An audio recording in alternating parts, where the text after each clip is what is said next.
in a very long time. And we're True. live. Hello, hello, hello, and from everywhere we are. Yes, we're coming to you live from, I'm in the United States, New Jersey. Well, me Karsten's too. in Houston. And we have with us a special guest, Manny Hai, who is Hello, joining us, Susan. Hello, Preston. Thank you for the who's invitation. joining It's us lovely from joining you. Cusco. Yes, there you So go. Yeah, we're all over we the got a world lot. right Yeah, and we got a lot of good news to share today. I mean, excellent, fantastic news, and that's why we brought in Manny, so he can tell us, and the details of the good news. Yes, there now. you Yes, go. so let's wait a little bit for people to join us. No problem. Yes, like Karsten said, we're excited that new tour programs are opening everywhere, and in Cusco, the Inca Trail is opening up. So Manny is going to tell us about that. Manny is an expert guide with over 20 years of tour guide experience. He's done the Inca Trail with groups. He's guided people around Cusco, but he's also been a tour leader who helped with logistics of tour groups in Central America, South America, and Asia too, right? Which is Yes. pretty awesome. So he's expert in uh, being with travelers and making their experience an amazing one. Manny, have you So also been fortunate to take groups from Peru to Galapagos? Yes, sir. Well, no Peruvians, but I've been in Galapagos. I've been leading trips there. Peruvians Yeah, don't travel too much into places like that. We're opening no, little by right. little. But I But mean, yeah, but foreign groups that are both visiting Peru and Galapagos, Galapagos. Yes, yeah. sir. Yep. And so, That's so one of what the is specialties. the okay? So that's great to know. So what are let's say the five highlights for people doing a combination tour between Peru and Galapagos? What's the five highlights? Highlights of these two trips, that's quite interesting combination because things that you come with is combining nature, that refers specifically to Galapagos, and all the wildlife you find there is specialized wildlife in different islands of the archipelago, because considering that all of them have all different age, they develop all different vegetation, and because of that they have all different sort of wildlife. I sound like Charles Darwin speaking now. So but that's probably the first big highlight and contrast to what you'll find in Peru, especially when you come straight to Machu Picchu. You see, from that place where it looks like nature got really intact, has not been touched by anybody, you come into a place where history is one of the massive things. Obviously, we also have the sort of nature we have here. But if I have to pick my highlights of activities or highlights to be seen, I love going for all the wildlife of Galapagos birds. I'm a bird. I'm not expert on birds, but that's one of the things I like. To see the giant tortoises, it's just one of my dreams that come true every time I go there. Doesn't matter. I go there. Used to go there quite often, but it's just always different. And then what else to be seen there? It depends which road I'm taking. One of my probably my main suggestions, if I can suggest something to some of my travelers, there's a way to stay there. You do lodge in Galapagos because probably you're planning to do diving, scuba diving, snorkeling. For all these kind of things, it's good to stay in some places in land. But when I do cruising, when I mention cruising, sometimes people think that it's a kind of relaxing cruise ship trip. No, this is very active. Too many outings. This is the kind of trip where they call holiday, but you need a holiday after this holiday because you finish really, really, really tired. So, and one thing I enjoy about cruising in Galapagos is that as we cruise during the night, next day you're in different sections of the archipelago, and that gives you the chance to see more. So that'll be pretty much. But picking my exact highlights, you know what? My highlights are everything. The combination of everything is like, if I start picking one thing, I'll start bringing everything else. It's hard for me to just pick few specific things. The whole combination is just a must thing to do.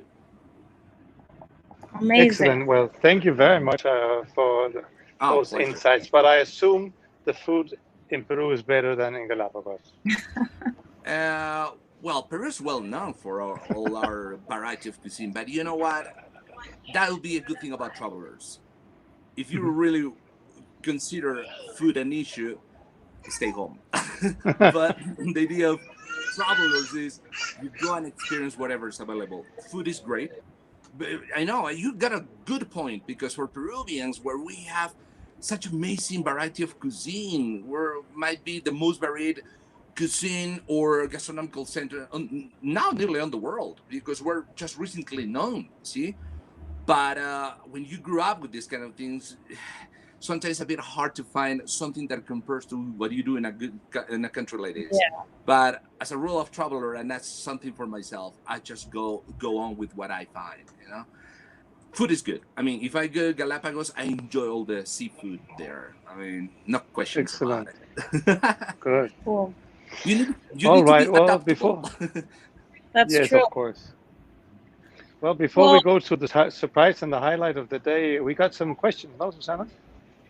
yes, we got a few questions via email, and if you have more, just send them through the comments and we'll get to them. But let's start on the ones that we have. We have a question from Jay, who is asking about the trekkings. Are the trekkings to Machu Picchu available by July 25th? And do I need to quarantine even after presenting a negative COVID test? And as we told our followers, that the exciting news that yes, the trekkings to Machu Picchu will be open by July 25th, no, 15th, July 50. 15th. Yeah. And the bookings, agencies are able to book the tickets starting tomorrow, June 25th. Yes, correct. So that's very exciting. You can contact us. Manny's, ready to take some travelers with him on the Inca Trail. You can contact us if you're ready to look at, the availabilities for Inca Trail tickets. I just sent through our email. And as for the quarantine, you do not need to quarantine anymore, but you do need your PCR or antigen test to be negative, and it has to be 72 hours from your arrival to Peru. All the COVID restrictions and necessities, we put them in our article with the updates. So we'll update that with any news. And he also asks, no, this is Melissa. So we have another question from Melissa, who is asking, she's planning to go to the Amazon, and she wants to know if she needs vaccines.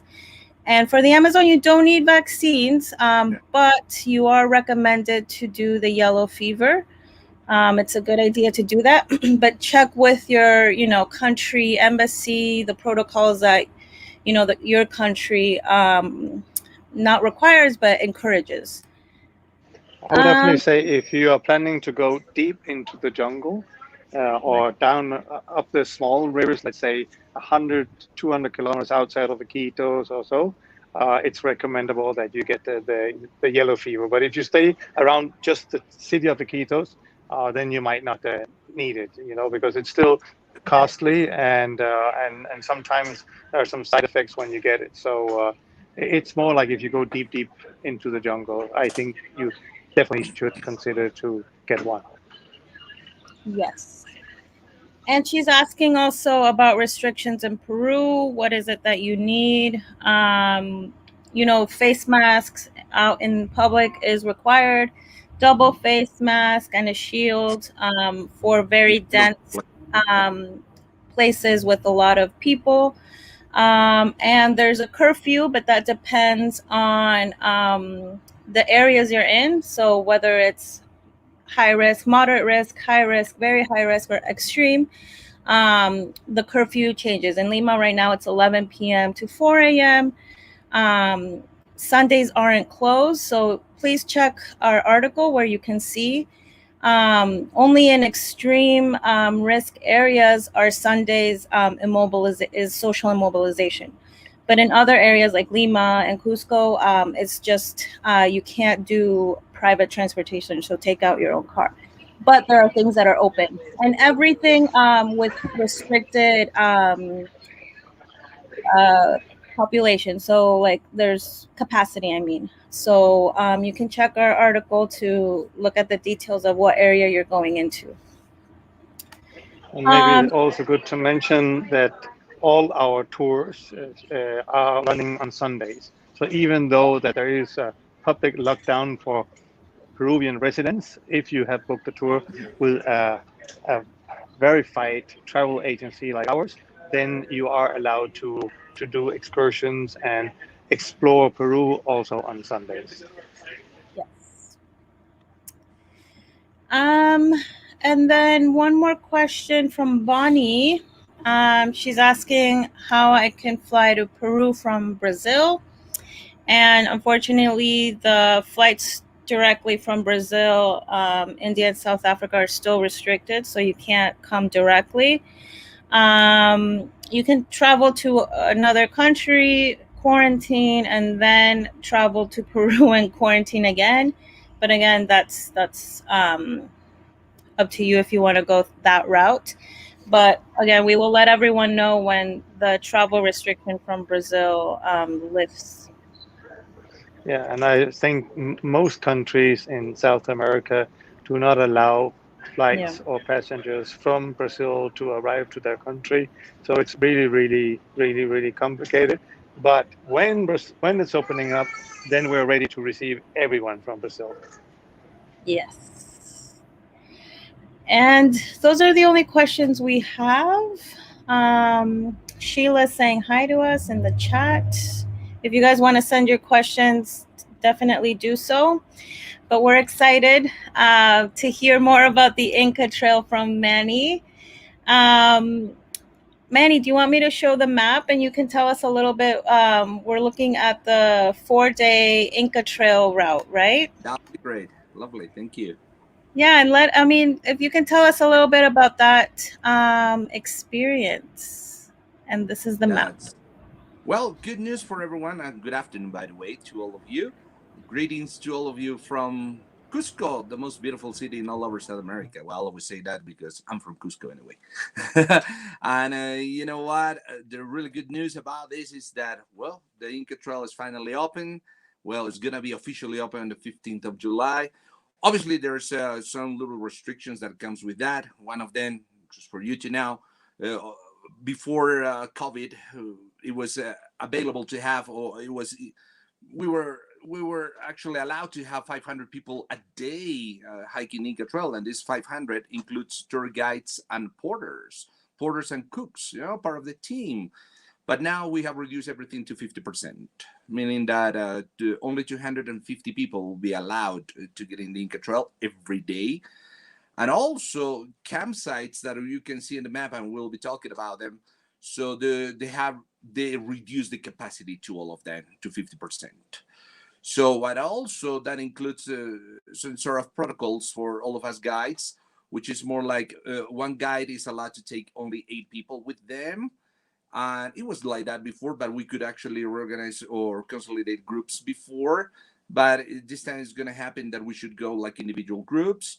They'll consider so much if we belong to the same social groups or social bubbles, the way we call them here, and in order to just keep the groups together. Otherwise, if we belong to some different social groups, we have to keep distances something like 1.5 meter to 2 meters between each person, and the distance that we should keep with other groups is for about almost 5 minutes. That's pretty much like the basis of how we're going to operate, and everything else sounds just great. We just we're ready to lead the groups and take the groups the way we used to do. Obviously, we need to be more careful because this is a new lifestyle for everybody all over the world, but we're ready for it. So going straight to what you have in the map there, this is the famous Inca Trail. I just, I would like to start this little presentation of the trail, just asking a question that I'll answer. Do you know why we call this Inca Trail? Yeah, most people said, yeah, this is the trail that goes to Machu Picchu. Yeah, yeah, you're right, absolutely right. However, uh, the reason why we call this Inca Trail, can you imagine when you just talk about South America and you remember all the history lessons at the school and you heard or you read about the Incas in South America, the largest civilization, the greatest civilization in South America. So the one guys that cover around 2,200,000 square kilometers of territory, taking over something like almost 6 countries of South America, and they developed a system of networks that used to go everywhere, and the system of network used to have something like 18,000 miles of distance. You can imagine 18,000 miles of networks, or just the way they cover and integrate territory. Anyway, this Inca Trail, the one that goes to Machu Picchu, is 28 miles of these 18,000 miles. So the reason to call this trail an Inca Trail is not only because it takes you to Machu Picchu. In some way, this is the only one intact trail, an original trail that takes you into somewhere that apparently is being deliberated hidden. This is something that you'll discover once you come here, obviously. So anyway, and this trail starts, it gives you a combination of elevation, the change of elevation, number one thing. As we're changing elevation, it takes you into a different environment that shows you environment, such a short distance, 28 miles, to be done in 4 days, 3 nights, usually 4 days, 3 nights. You can do sometimes in less time, or you can do even a little bit longer, but for 4 days, 3 nights is pretty much the average time we need to do it. And when you think about the 28 miles distance you cover in this trail, and you compare to the distance you cover in a marathon, that's pretty much the same distance you do. The difference that marathons will be done flat, and this one does so much up and down. So as you can see a little bit on the map, so at the very beginning, you start just pretty much like 8,000 feet. And then after 2 days later, you're reaching 14,000 feet, in order to drop down nearly immediately once you reach the 14,000 feet for another 2,100 feet, to go up again for another 1,000. Can you imagine? I'm just describing all the change of elevation you do there. And as you do that, it takes you into all different microclimate, diversity, which means different vegetation, different flora and fauna. It's spectacular. So the Inca Trail, for me, I'm so excited about this. So involves the challenge of the hike, the challenge to deal with elevation changing, and also the idea to join a historical hike, because there's a lot of Inca sites, remains of them along the way, or more intact than anywhere else. And also for nature lovers, oh, this is paradise, because you'll be able to see such a big variety of flora and fauna, colorful birds, some mammals on the way if you're lucky, and everything. So that's pretty much what, in global perspective, what the Inca Trail is about. It's an experience that holds everything for all, and it covers all. It ticks too many boxes. All the depends of all the interests you have. I think along this trail we cover nearly all of them, all of them. So uh, going straight to the map, we start in that place that goes to the very left side of the map, Cusco, and we drive all the way to Piscacucho. Piscacucho, well, all of them they are not Spanish names, they're native names. Piscacucho, for instance, translates something like 10 corners, because over there is a Inca site remains of it with 10 corners. Anyway, terracing structure. Uh, but what happened there, it's quite interesting, because once we get to Piscacucho, this is also the beginning of the big national park. The national park created in 1980s, and the name of the park is the Historical Sanctuary of Machu Picchu. And the extension of the whole park, it's something like maybe around 90,000 acres, which is something like 38,440 hectares, if I'm doing the maths correctly. But inside of this national park, you have something like over 100 archaeological sites. Machu Picchu is one of them. So, but guaranteed along this trail, we'll show you at least 7 of them. We'll be able to go into 7 of them. But so it shows you how big it is.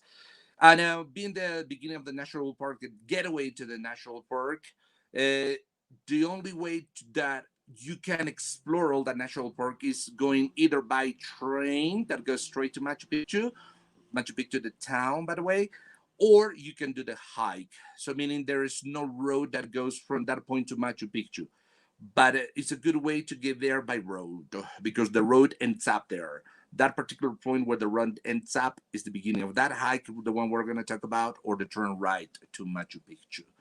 So the trail starts, as I said before, like something 8,000 feet, which is first day is a really good experience to, or a really good time to let our bodies adjusting to what's going to happen afterwards. So on the first day, we covered maybe a distance of 13 kilometers roughly, which is something like 7 miles if I'm just doing the conversion quite right.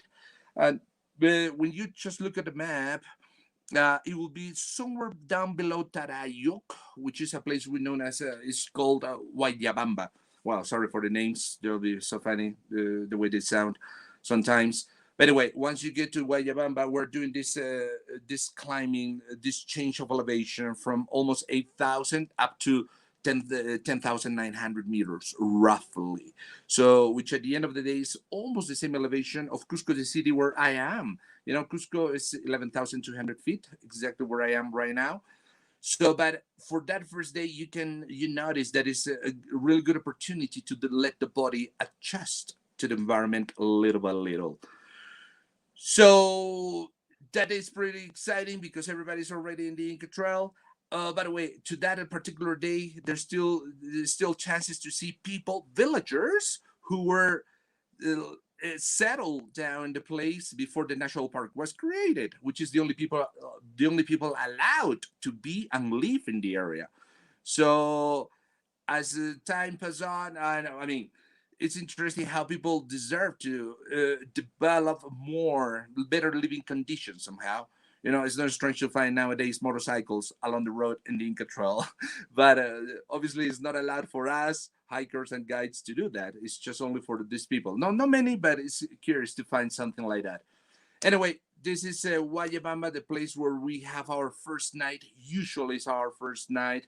We have a lot of setting, a lot of campsites where we can be. By the way, we are not free to choose which campsite we're gonna do at that point. So when we get the permissions to get in the Inca Trail, the organization, the national institution that, let's say, preserves or administrate the Inca Trail, they'll be the ones assigning the specific campsites where we're going to stay. We put the tents up. I mean, that's part of the company's services. There's no lodges that we're going to take advantage of. There's no proper set up campsites that we're going to take advantage of. Now, every company offers their own product and their own service. So basically part of it is all the different conditions of tents and everything like that. So we get to the point, we are not personally doing the putting the tents up. It's our team of porters that comes with us that do all the service to put the tents up for us. There's someone, a professional cook, a professional chef that also makes all our meals. You know what, sometimes when people think that they're coming on the hike to lose some weight, I think it's hard to do that because I've been trying that for years and it didn't work for me because meals in this place or in this hike in this activity is just amazing. You go to the point that you lick your fingers. Anyway, so it's impossible to die of starvation in a trip like this, believe me. So once we're done with Guayabamba as our first day of hike, second day is the big challenge. Big challenge because we're reaching the highest point, which is very close to 14,000 feet. If I'll do meters, because that's the metric system we use, that's 4,215 meters above sea level. So technically, we're doing a 1,200 vertical climbing, 1,200 meters vertical climbing, which is something like almost 4,000 feet vertical climbing for that day. So we have like usually when I describe the trail as part of a briefing being there, I just split up in 3 legs climbing. So the first leg of 2 hours, it goes like nearly steep.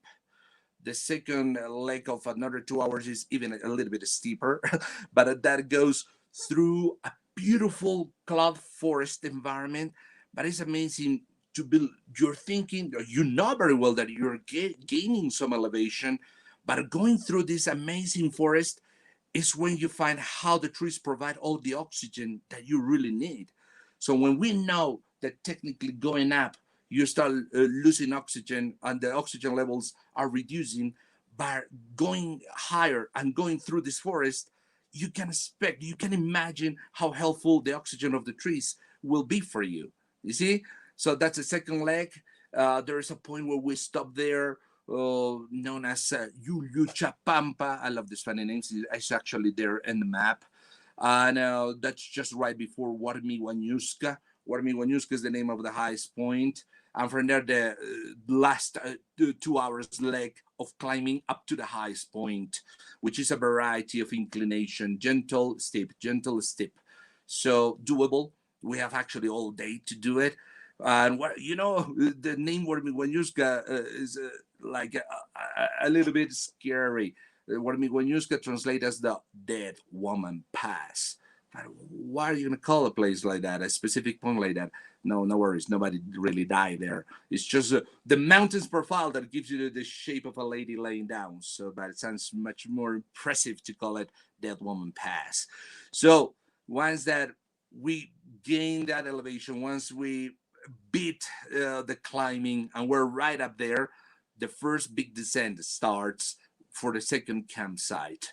So obviously we spend some time enjoying and doing pictures, but no good idea to stay for too long because it starts getting a little bit cold at that elevation, and you definitely prefer to keep moving.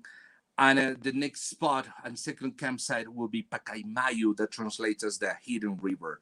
So it's quite interesting that going down there for only 2,100 feet drop, so it's still being high, but environment changes dramatically. It starts going to another kind of forest with colorful birds. For me, I always get a camera ready because I always come across with something interesting like hummingbirds in the area. Oh, that's a paradise for hummingbirds, especially for the vegetation that develop in the area. So we finally make the way down to this campsite. Obviously, everybody's so happy because we already beat the highest point in the whole trail. But some good and bad news about this is that it's not all the climbing we have to do, because next day we have to do another climbing, and that goes for another 1,000 feet. After everything we've done, sometimes people feel like they don't want to climb anymore, especially for this next part of the trail when we have to face big steps, and then you start even complaining to the Incan ancestors about why you put so many steps. They never thought about us. So, and then we have to just deal with that. Remember, we have all day to do that. So, and climbing will take us to the second pass. The second pass, which is only 400 meters or 1,200 feet lower to the first pass, that one pass. It's quite interesting to go from one side to the other, where you have even the chance to see the other end where you started. Sometimes you feel like you didn't move for too long. No, it's not so much distance from one point to the other, but believe me, we're just accomplishing something very, very important. And this is the point where we start enjoying some archaeological sites. This day in particular for me is one of my favorite, because it's the time when I can, as a guide, you notice that guides love talking too much. By the way, this is the time when we love sharing a lot of one of our passions, which is history, and getting involved with all these hidden places. And that gives us an idea of how Mr. Bingham in 1811 found Machu Picchu, because they're still inside of vegetation, inside of the forest. That's really exciting. And then you start enjoying original cobblestone laid out Inca trail. So to that point, you've done just bits and pieces. We speculate about where the trail used to go, but there are traces that can show you where originally the trail used to go. But this day in particular, from that particular point, you really enjoy and you feel like an ancient Peruvian hiking on the trail for whatever reason they had to hike the trail. So you start going with that. You get to this point, if you just follow the map, Sayac Marca I mean, I love the way how they put that name that translates as the hidden place or the inaccessible place. You should see the place to understand why is that called inaccessible. So, but it's an amazing place. Before that, I did Runkurakai. Runkurakai that translates as something like an egg shape or circular shape building. I'm not really telling you the functions of all of them because I don't want to spoil the experience. You must come to find out why we called, why we got all these interesting names or what all of them are about. And so Chaquicocha translates as the dry lake. So it gives you an idea of what it is. And finally, from Chaquicocha is the last 1.5 hours before reaching my campsite in the third day. And that particular hike, you're doing this in about 12,000 feet. Can you imagine? Do a hike in 12,000 feet. And in 12,000 feet, you're going to find this forest, dense, with so much lush, with a thick moss levels, with a lot of orchids growing in the area, plus colorful birds. I mean, if you don't know, if you don't remember there are 12,000 feet uh, elevation, it's impossible that something like that is going to happen. So it clearly shows the microclimates that my country has that produce all these kind of things due to the geographical or the geography we are that we're part of. Anyway, so we finally made this last hike, which is personally I found it very spiritual, as this is only one direction on one line trail. I love taking guests and keeping some space because everybody should be able to absorb nature and the sound of nature. So, personally, for me, it's one of my favorite parts. And finally, we get to this place in that third day hiking for Puyu Patamarca. Puyu Patamarca, I love the way it translates.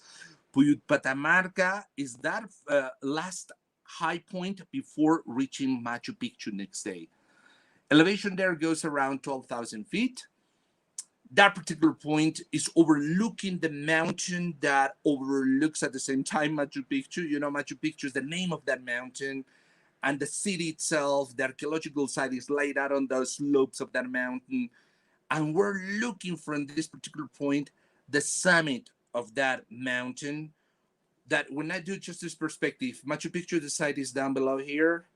The summit of that mountain, Machu Picchu, it's something like, let me see, let me calculate this, it's something like 2,400 feet above.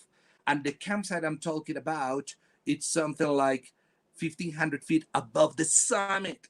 So you know what I mean. It's just amazing the look of it, and also you have all the cloud forest and the clouds that raise up to this level, which is still down below you. So that's the reason why we call this place Puyo Patamarca, translates as the place above the clouds. So, if in all my experience of a Machu Picchu tour visit for one day or hiking the trail, and always, I'm not a keen photographer, but I love photography. Every time I think about the experience of sunrise in Machu Picchu, you know what? This is the only one place where you can do that a real sunrise. You know, the sunrise that starts everything with dark and becomes clear, and the sun right above the mountains. This is the place, and also gives you the chance to have this amazing view in 380 degrees. You're surrounded in a clear day. Obviously, I won't guarantee that it's going to happen every single day, but it's happening now, by the way. It's happening now. This is our winter time, and that means clear mountains. Wow, you're surrounded by monster mountains, and this range all over before it started going down.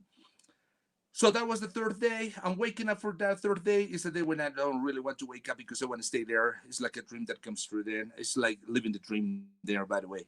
And then just start a hike from Puyo Patamarca all the way down to Machu Picchu. But the way down is also quite exciting. Well, after everything we've done so far to that point, obviously we're naturally getting a little bit tired. And this day is one of the hardest. Reason is, even when we have to go down from this campsite that goes around 12,000 feet down to almost 9,000 feet to the next archaeological site known as Huayna, which is an interesting break and the point when we finally separate from our team who's been coming with us. I mean, the porters, the porters and the chef, the cook. So they're allowed to be up to this point, not allowed to continue all the way to Machu Picchu. They will take their own trail, and that goes down to the train tracks, and they continue the trip back home.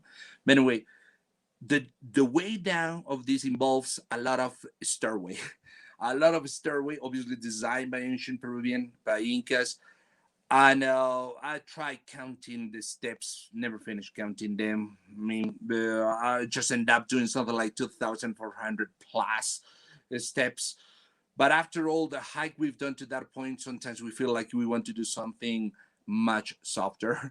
But dealing after having tired legs and facing the steps down is quite challenging. So it is not as fast as we think. It takes a bit longer than we think. And once we finally make our way down to Huayna, it's another experience of real forest, which is somehow, as a matter of perspective, this environment will go as the line limit between the high mountains where we were before and the Amazon rainforest. I will say that this is pretty much the getaway into the Amazon rainforest, but not the Amazon yet. So just technical differences between this kind of forest, which is still heavy cloud forest to the rainforest. One of them will be the rainfall. 79 inches of rainfall in this area versus the 150 to 200 inches of rainfall in the Amazon rainforest. So that gives you still a big difference, but it gives you like a little idea of what Amazon rainforest looks like. So we made our way down to Huayna, and from there is just part of the most exciting part of the trails, because you know that after 1.5 hours you're reaching this spot known as Intipunku, translates as the Sun Gate, and the first view of Machu Picchu after 4 days, after so much suffering and terrible food, is gonna come to an end. And you know what? For me, sometimes it's hard to stop my guests, because being a guide, I need to be the pacemaker. So just to make sure we keep the same pace. You know what? People don't listen to me anymore. So, and they just run because they want to see the place right away. So we do this 1.5 hours walk. That usually takes less than that because people are so excited. There you go. We get to Sun Gate, and the greatest view of Machu Picchu comes right in front of you. It's not the one you saw on the postcards, because the one on the postcards is taken from the place itself. So that means we're going to do something similar to the postcards, but from a little bit far away, with amazing perspective of all the surroundings. I mean, with just describing with words is no, you cannot really describe what you really see there. So if pictures don't make justice, my words neither. So once we're done Sungate, the way down to Machu Picchu takes only 1 hour down of this, just way down. We will go down for 9,000 feet to 8,000 feet. That sounds like nothing compared to what we've done before. So little experience of pictures before taking you now into a bus ride for half an hour down to the village of Machu Picchu, originally known as Aguas Calientes, or Hot Spring Town, but for political and commercial reasons, recently is being swapped into Machu Picchu Town. So we drop down. This is basically when we extend a day. If we're not doing the 4 days the way I was describing, because otherwise we'll go on the tour the same day before catching the train back to Cusco. But if I extend to a fifth day, I will go down to Machu Picchu town to spend the night in a hotel, and next day coming back for a easy pace tour in Machu Picchu. Oof, my goodness, I think I can breathe now. So Oh I my get too God. excited about this. It's amazing everything you've just explained. Like, I really want to do it now. It's so beautiful. Yeah, and I think that two other things that is worth mentioning. First of all, before, when 500 people were allowed to enter every day, now it's down to 250. But when it was 500, there was like 6 months waiting time to get into the Inca Trail, unless you were very fortunate that someone just happened not to show up. But that almost never happens. I'm sure many will confirm that. Um, and the other thing is normally Machu Picchu, the Inca Trail, closes down during the month of February so that nature can recover now. Now is the moment to go. I mean, because the Inca Trail has recovered for more than a year. And this is the moment to go and see the orchids and to see all the animals and so forward. And I hear lately also small bears have been spotted around Machu Picchu and on the Inca Trail. So people are really in for a super treat if they are going now. So don't sit around too long. Just jump on the train, write an email to Flavia, and let's get Manny to work so he can show most people from around the world how beautiful the Inca Trail and Machu Picchu is. Yeah, Manny, thank you so much. That was so informative. And maybe we can share some of your pictures on our Facebook page so people can get an idea of what they will see. Like you said, all of the vegetation, all of the greenery, the clouds, it's just so magical. So hopefully people get excited and book their trip. Well, one thing additional I would like to share with you, because I just read of some of the questions coming up. They were asking about why not picture the mountain, which is that mountain that goes always in the background of Machu Picchu pictures. Those climbings to this mountain are not available yet. Nobody knows when exactly we're going to start doing that again. But so far, that was one of the main questions yesterday when they announced the opening of the Inca Trail. Obviously, that was an immediate question coming up with that. They don't know it yet. Sorry about it.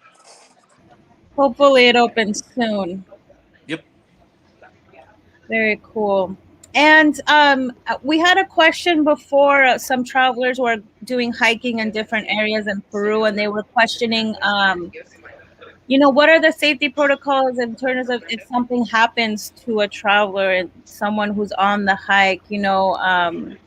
What are the protocols for taking people to the hospital or getting some aid for people who need it?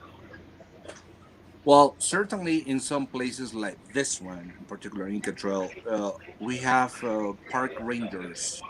Or every certain location, there's park rangers. In reason why I mentioned that is because that makes our work of evacuation much easier, more manageable. So whatever the situation happen, we have not a long distance to run and go to get assistance of the park rangers. Obviously, all of us guides are also trained in first aid and some rescue, all this stuff. But still, when we have to take some people out, so it depends where exactly happens along the trail. To keep going, we have a stretchers, not obviously something we're carrying with us, but they will be found in some of these checkpoints.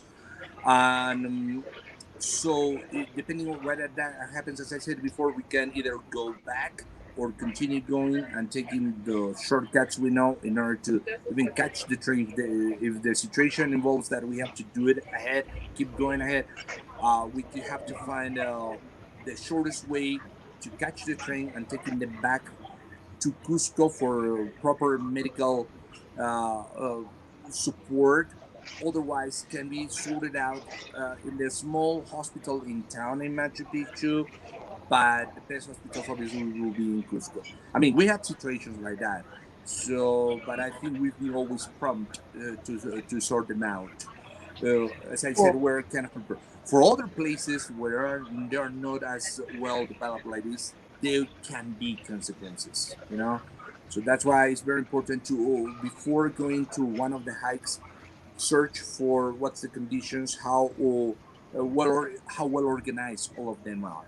Obviously, if Yeah. you're going on your own for a trail that some of your friends recommended, yeah, you need to be extremely careful because, as you know, that there are not places considered as part of the system of network of trails well advertised. Uh, yeah, they can be really isolated. Yeah, but it's good to know that there are these checkpoints on the Inca Trail, and there's the people that are available to help if necessary, the Mhm. park rangers. And Very also cool. one thing that is important to mention that to be able to walk the Inca Trail, you need to go with an approved agency. You cannot go alone. It is you have to have certified guides and so forward. So make sure that when you book a tour, you don't book it with us. That this company that you may book it with is certified to bring people into Machu Picchu. But if you're interested and you want to go now, then send an email to your friends at Living in Peru, and Flavia will be in charge of making sure you are booked on the next trip to Machu Picchu. With Manny. Yeah, there you go. Always. Manny, thank you so much. This Oh, my was pleasure. awesome, very informative, and yeah, I definitely thought when I'm going, I'm gonna go with you because I'm excited to do it. So thank you so much. Thanks everyone. We'll be back next week. If you have any questions, contact us, and for Manny too, we'll get those questions to him, and we'll see you next week. Thanks, Manny. Thanks, Karsten. You're welcome. Take Thank you care. very much. Bye. Thanks for the invitation. Take care. Thank you. Stay Bye. safe.